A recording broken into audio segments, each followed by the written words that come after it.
कहाँ थे आप? हमारी खुशी का ठिकाना नहीं रहा। हम आपकी एक्टिंग के, आपकी आवाज के फैन रहे हैं, बहुत बड़े फैन रहे हैं, वगैरह वगैरह। बहुत लोगों ने लिखा, मैं उन सब का आभारी हूं। लेकिन एक सवाल अक्सर लोगों ने पूछा कि क्या हुआ?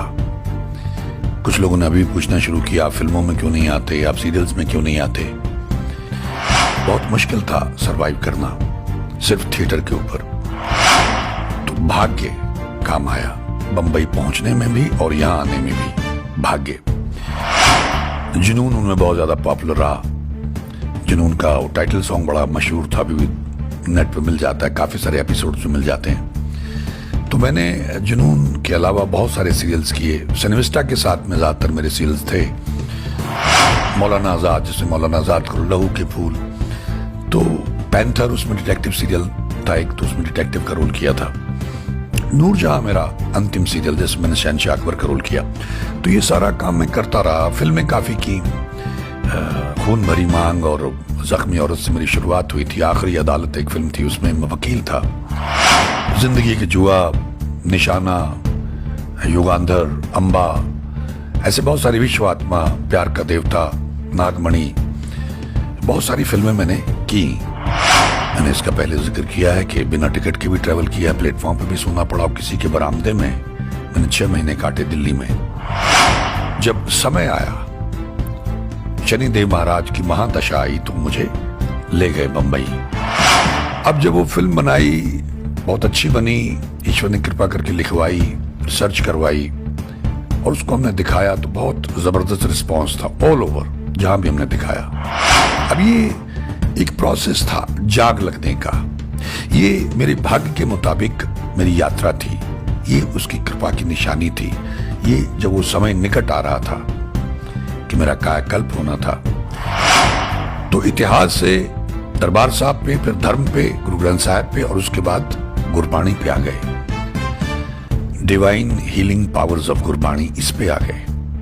बस यहां से फिर कायाकल्प होना शुरू हुआ। अब उसको आप जो भी कहें, मुझे तो ऐसा ही लगा कि ईश्वर ने मुझसे बात की और मुझसे पूछा कि बोल, तू शिकायतें करता था, झगड़ा करता था, तू सही था या मैं सही था? वो रास्ता सही था या ये रास्ता सही है? उस दिन से लेके आज तक मैं लंबा लेट जाता हूं, मैं माफी मांगता रहता हूं, मैं नाक रगड़ता रहता हूं, मैं धन्यवाद करता रहता हूं मालिक का। इसमें मैंने वीडियो डाला हुआ है। तो ये टर्निंग पॉइंट था।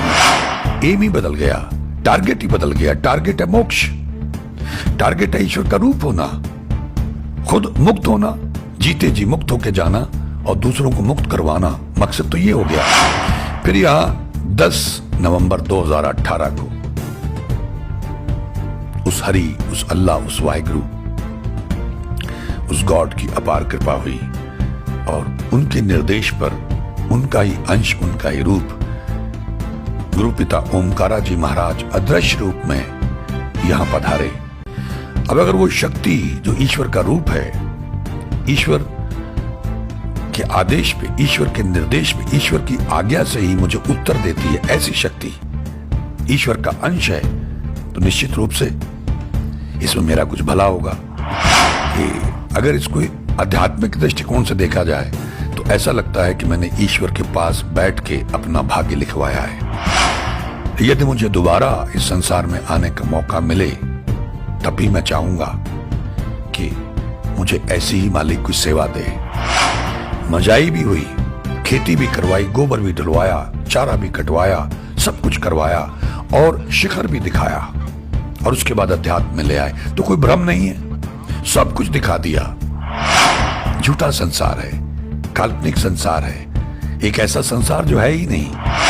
जब हमारी सांसें मुकम्मल हो जाएंगी, पूरी हो जाएंगी, हम ले लेंगे, उसके बाद आप सारी दुनिया की दौलत दे के कहें कि मुझे एक सांस मिल जाए, तो नहीं मिलेगी, इतनी महंगी है। ये मुझे जाग आई तो यू टर्न लग गया और अब उस राह पे मैं अग्रसर हूं। हम किसी का बुरा करके अपना भला कर ही नहीं सकते। अगर हमें अपना भला चाहिए तो हमें किसी और का भला करना होगा। यह कुदरत का इटरनल नियम है। ये जो रास्ता है, इसके रास्ते में भी और आगे एंड में भी प्रकाश ही प्रकाश है। ये रास्ता आसान तो नहीं है, लेकिन अल्टीमेट है।